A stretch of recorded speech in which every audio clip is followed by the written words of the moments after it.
There's a lot of anger around our love lives, privately held, but a lot of us go around feeling quite enraged, angry privately about the way that our love lives have gone.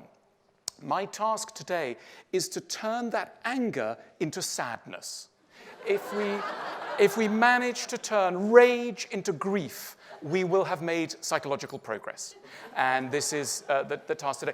What lies behind rage very often is an unusual quality, because we tend to think that very angry people are sort of dark and pessimistic characters. Absolutely not.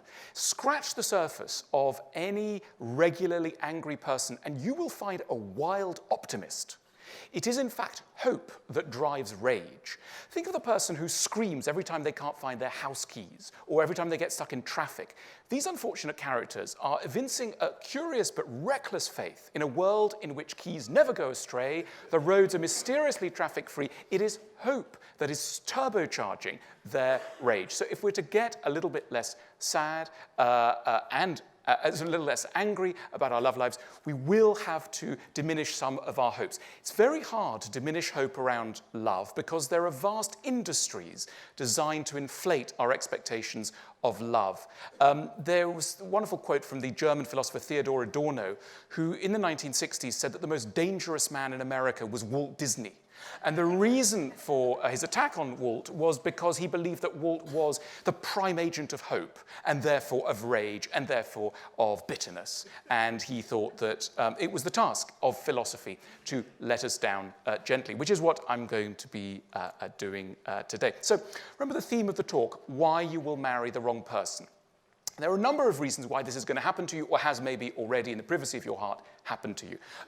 I should say that it's not that bad. And the reason is that all of us will not manage to find the right person, but we will probably all of us manage to find a good enough person. So, and that's success, as you will come to see.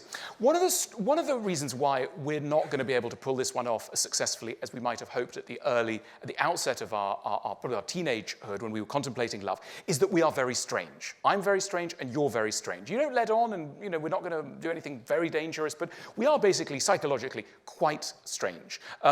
We don't normally know very much about this strangeness. It takes us a long, long time before we're really on top of the way in which we are hard to live with. Does anyone in this room think that they're quite easy to live with, on balance? Yeah?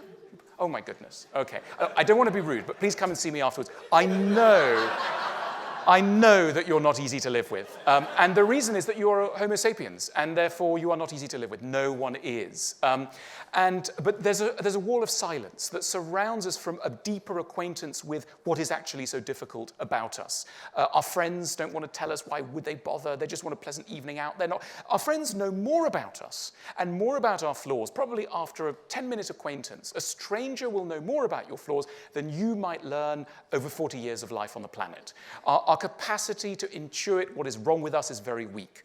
Our parents don't tell us very much. Why would they? They love us too much. They know. They can see, of course. I mean, they followed us from the crib. They know what's wrong with us. They're not going to tell us because they just want to be sweet.